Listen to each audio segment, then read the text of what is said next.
When United States Attorney General Jeff Sessions said he was canceling the Deferred Action for Childhood Arrivals program, or DACA, many University of Cincinnati International students felt hopeless. Students like Isabel Johnston, who's here studying law. I was in my class, and then as soon as I got out, I looked at my phone, saw that I had a ton of messages from my dad in our family group message, and he mostly just said, you guys are okay, we're okay. And then I went to the bathroom, started crying, and went through Twitter just to see if I could find all the news and try to understand it more. The abolishment of DACA targeted international students. It was a program that let immigrants under 18 who are living in the U.S. illegally stay here for an extra 2 years at a time. While they're here, they're allowed to work. The decision to end DACA could impact around 800,000 people and more than 200,000 international students across the country. They could lose their jobs, or the government could deport them. Ron Cushing is the Director of International Services at UC, and he said the biggest concern is students getting arrested once their DACA status expires. The students are obviously very concerned, number one, about their ability to continue to work. I think in most cases immediately that's their biggest priority. Some of Isabel's biggest priorities are advocating for other DACA recipients and finishing law school.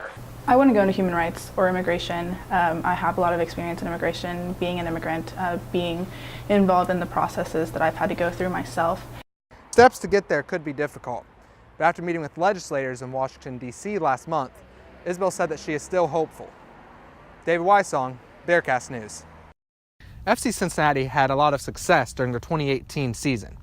They won a USL regular season championship, had a 24-match unbeaten streak, but very few players had as much personal success as center back Forrest Lasso. The USL named Forrest the league's Defender of the Year, as he led the league in clearances, aerials won, and was second in blocked shots. His name is the one getting recognition, but Forrest gives credit to his teammates. It's incredible. It's a special accolade for me personally. But I think if you look at our back line, you look at our defensive unit, our goalkeepers, our holding mids, it took all of us. The accomplishment is a long time coming for Forrest, as it's been a goal of his since he first entered the league. Something when I first entered the league back in 2015, I saw the guys that won Defender of the Year, and I was like, I can do that. I'm that good, if not better than this guy. So it's something I've had in the back of my mind, but when it came to game day, it's the last thing I was thinking about. Forrest stands at 6'5", and his head coach Alan Koch, who recently earned the league's Coach of the Year award, praised his ability to surrender his body on the defensive end. Well, he's very aware of situations around him, obviously, but he's an absolute warrior too. He's willing to risk his body for the team. And if you're somebody who has that many blocks and that element of the game, it just shows the courage that he has as a player. There are some big players that are big, but not necessarily strong. He's big, he's strong, he's courageous, and he has all the tools to be a fantastic defender. The size? Well, that's not always been there for Forrest. I grew up small. I grew up athletic. I was crazy, chaotic. So now that I've gotten a little bit bigger, I realize that my body can maybe do things that other big guys can't. So, trying to put my body in the way to block shots, I'd be silly not to use all 6'6" of me to get in the way of someone shooting. Koch spoke highly of how Forrest continues to improve his game. But as he got better this year, so did FC Cincinnati, going 24 matches without a loss until they fell 1-0 in the USL Cup playoffs to the New York Red Bulls 2. Once we started catching a little groove, we held each other to a high standard, and if the guy to my left wasn't performing to his best ability, that we would pick him up and we would tell him. And the same thing, if I was having an off game, everyone around me would pick me up, and you could really see it as a defensive unit that we were there fighting for each other, which I guess the stats kind of talk for themselves.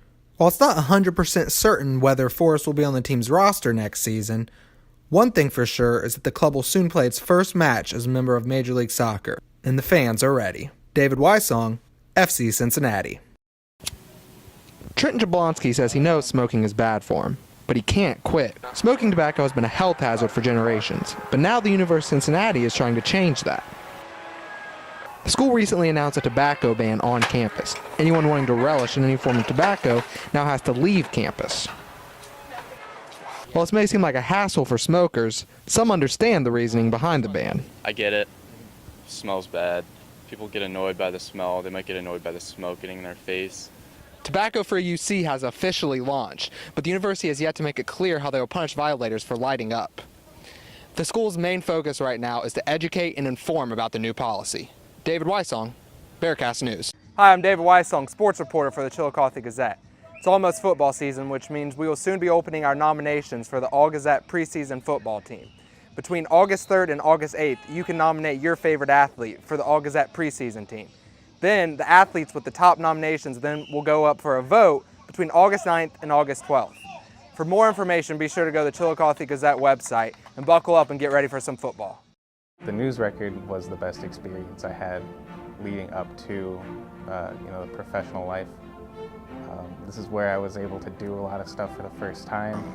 Having the experience here and the connections here that I made that got me internships at places like the Enquirer, USA Today, and Community Press. So the time I spent here was definitely valuable. I learned more at the news record than I learned actual in class. With that real world experience, you get to see yourself make mistakes, and it's okay to make mistakes here because it's a learning environment. And when I came in, I was just wanting to be a sports reporter, which I still want to be, but I had no interest in being editor-in-chief and really journalism as a whole, but it gave me more of a passion for journalism. I feel like that the paper gives you a lot of opportunities to really express yourself in a creative format, in an editorial format that really will help develop your skills here. That way you don't have to develop those skills while at your internship. You can just go and do good work. I was, 22 years old, still in college, and I flew to New York City to cover the Big East tournament at Madison Square Garden. That's the kind of thing that I didn't get to do again until 2-3 years ago.